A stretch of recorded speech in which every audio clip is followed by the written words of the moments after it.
more all over the lid and right up to the brows. This is going to give our eyeshadow something to hold on to, and also because my eyeshadow primer is tinted, it's going to give us a blank canvas to work on because it'll disguise any natural discoloration that we might have on the lid.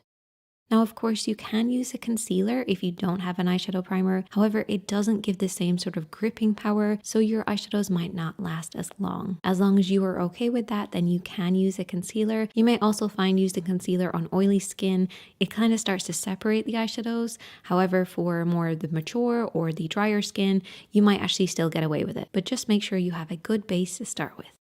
Similar to our last video, we're actually going to start by using this eyeshadow. So this is our muted purple kind of gray tone, and this is going to be worked into the crease of the eye. So that is where the eyelid creases into the eye shape. We're going to be focusing on this area, and then we're going to slowly start to blend this up. Very similar to kind of contouring your face almost, but because we don't want to use any neutrals in this look, we're going to go for a kind of a gray purple. This is going to be used in kind of the same way that a transition shade or a contour or bronzer would be used on the face. Now, unlike our previous video, we're going to be mixing two eyeshadows together, the deep plum and a deep red. This is going to completely change how the purple is going to work. It's going to have much more of a reddy tone. What I want you to do is completely saturate the lid with these two eyeshadows, picking up a little bit of each and then applying it onto the lid. Try to avoid going up into the crease. We've already applied our crease shade, so just avoid the crease completely and focus on the lid. One thing to bear in mind when you are mixing two shadows is that sometimes they can almost push off each other before they start to blend. So if you are blending two shadows in this way, you might want to start with the eyes. This is just going to make sure that we don't have too much fallout because the two shadows do kind of bounce and push off, and then we end up with fallout. Eventually they will start to come together and blend together and look really beautiful on the lid. However, at the beginning, it can kind of be like a little tug of war that happens. I would also recommend using a synthetic brush. This is the Blank Canvas Cosmetics E42. It has almost like a slick finish on the bristles because it's synthetic. It actually creates much more of a slicker finish, which means they're going to blend really nicely together. More of the natural fibers that you get in some brushes, they have great gripping power. However, for mixing, that can mean that they bounce a little bit more, but with synthetic, it more sits on the bristles rather than pushes off one another. That's just me geeking out on brushes. I love this brush. If you don't have it, I recommend to go and get it.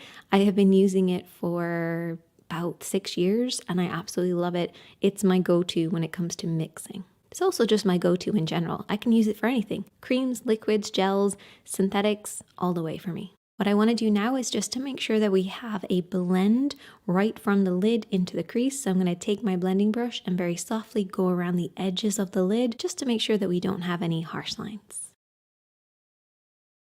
Next, I'm going to take my favorite blush, so whatever blush you plan on using today, I'm going to apply this just into the crease of the eye as well. This is just going to bring the entire look together. I would recommend holding the brush really far down on the handle, bringing it low down in front of you, and then just pushing upwards into the crease of the eye. A very sheer amount is all you need for this. And I actually got a great question in my previous video. This is from Melanie, and she says, what if the blush that you plan on using is very glowy? Won't that ruin the look? And she's totally right. It's a very, very good question. This is something that I mentioned in a couple of my other videos. You want to make sure that you're using more matte shades into the crease of the eye. So try to offer more of a matte color than something that has too much of a shimmer or too much of a glow, because it can actually throw off the proportions of your eye shape. For our next step, I'm going to take this deep purple shade and just apply this on the outer edge of the eye. What this is going to do is bring us a little bit more back into that purpley tone while creating a little bit more depth for us as well. Now, while I was filming this, I was actually listening to one of my favorite creators. Hannah does these amazing videos talking about, as I like to call them, triangle companies or pyramid schemes. But she was telling this story that somebody had sent into her. It's a horror story. And it made my eyes roll so much they almost fell out of my head.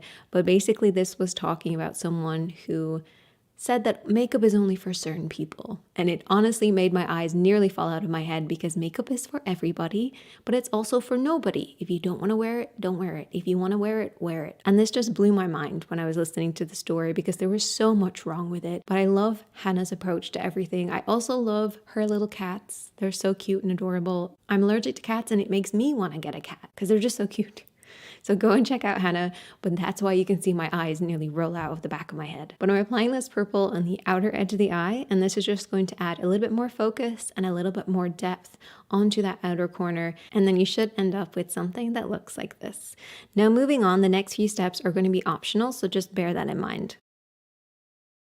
So for the next step, I'm going to be taking that red eyeshadow. Now this has some glitter in it. So what I'm going to do is I'm going to pick up a little bit of this and then very gently tap off the excess. And what this is going to do is basically drop any of that glitter. So we're only going to be left with the pigment. And this kind of follows along to what Melanie had been asking because we are going to be applying this into the crease of the eye and we don't want anything too glittery into the crease of the eye. So by tapping it, we're actually going to knock off the glitter but be left with the pigment. Now this is what I call a fade shade. So this creates that very soft fade kind of on top of that blush shade and also that gray purple that we've already applied.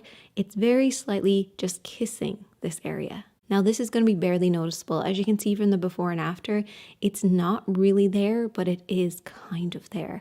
And I just really like this technique. And then the next step is also really optional, but it's to use the setting spray over everything that we've already applied just to emphasize them a little bit more. Because these eyeshadows are slightly older, sometimes they need a little bit of help by adding in moisture, and that's what a setting spray does.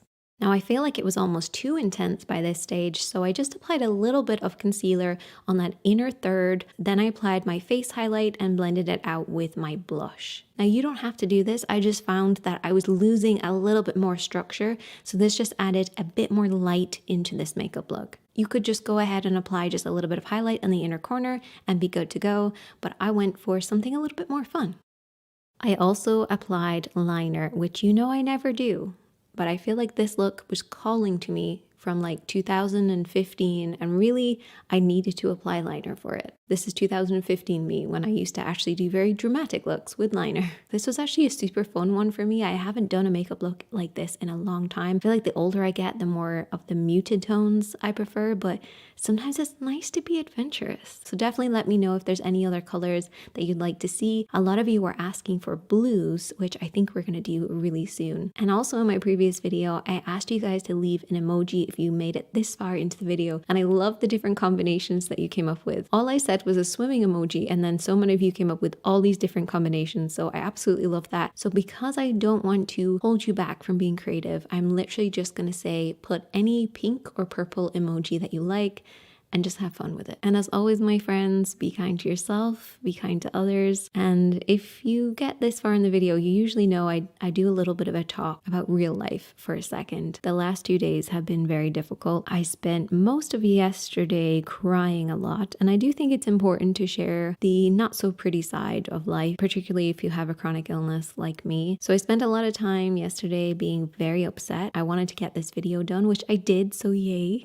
I'm really happy I managed to do it. But yesterday I just couldn't, and it was a real struggle. And bless his heart, Davey really had to try and make me laugh and smile, even though I cried most of the day. But that's okay too, to have the days when you're just really sad, because today I'm really happy. I actually feel okay today. But yesterday I didn't think that today was going to feel like today. My only advice that I would have if you are having a really bad day is just to let yourself kind of sit in it. And then when you feel strong enough, plan something. So I'm going to be seeing my family this week, which I'm excited about. And I really want to cook a really nice meal. So if you have any recommendations for a vegan dinner, because most of my family are vegetarians and vegans, definitely let me know. I'm really getting into tofu recently. So any tofu recipes or basically any chicken recipes that you really like, because I can make tofu into chicken, no problem. So at this stage, I'm getting there. So any recipes that you think would be family friendly for vegans and vegetarians, let me know. That's my little plan for this week. And it just gave me something to look forward to. So I'm sending everybody who needs an extra spoon, I'm sending you a hug. And as always, my friends, be kind to yourself, be kind to others. You're doing the best you can, which actually is something Davey told me yesterday. It made me cry even more because it was so